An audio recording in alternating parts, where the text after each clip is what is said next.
પાટણ મિસાઇલની અંદર એક મિસાઇલ છે પૃથ્વી, એક મિસાઇલ છે અગ્નિ, એક મિસાઇલ છે ત્રિશુલ, એક મિસાઇલ છે આકાશ અને એક મિસાઇલ છે નાગ. શું છે આ પાટણ મિસાઇલ?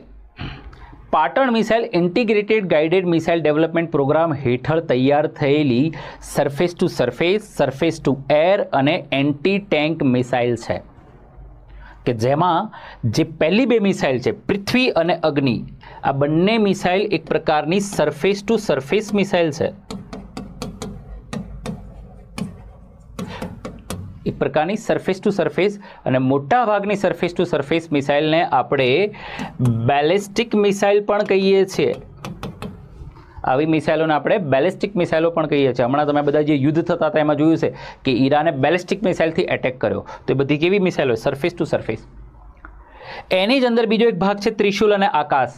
આ બંને ભારતની સરફેસ ટુ એર મિસાઇલ છે, મતલબ કે જમીન પરથી છોડો અને જેટલા પણ એરિયલ ટાર્ગેટ છે, વિમાન હોય, હેલિકોપ્ટર હોય કે ઇવન કોઈ મિસાઇલ સિસ્ટમ આવે, જે ડ્રોન્સ આવે, જેમ કે તમે જોયું છે કે ભારતે S-400 air defence system launch કરી હતી કે જેટલી પણ પાકિસ્તાન તરફથી મિસાઇલ આવતી ઓપરેશન સિંદૂરમાં મિસાઇલ આવતી હોય, ડ્રોન્સ આવતા એને તોડી પાડે. અને એક મિસાઇલ છે જેને કહેવાય એન્ટી ટેન્ક મિસાઇલ, મતલબ કે આનું કામ માત્ર ને માત્ર ટેન્કને તોડવાનું છે. આને તમે મેન પોર્ટલ એટલે કે માણસના ખભા પરથી પણ છોડી શકો એન્ટી ટેન્ક મિસાઇલને.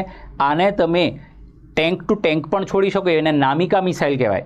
અને ઇવન તમે આ એન્ટી ટેન્ક મિસાઇલને તમે ઉપર મતલબ કે હેલિકોપ્ટર પરથી પણ ટેન્કને તોડી શકો, તો આને helicopter launch anti tank missile એટલે કે હેલિના કહેવાય.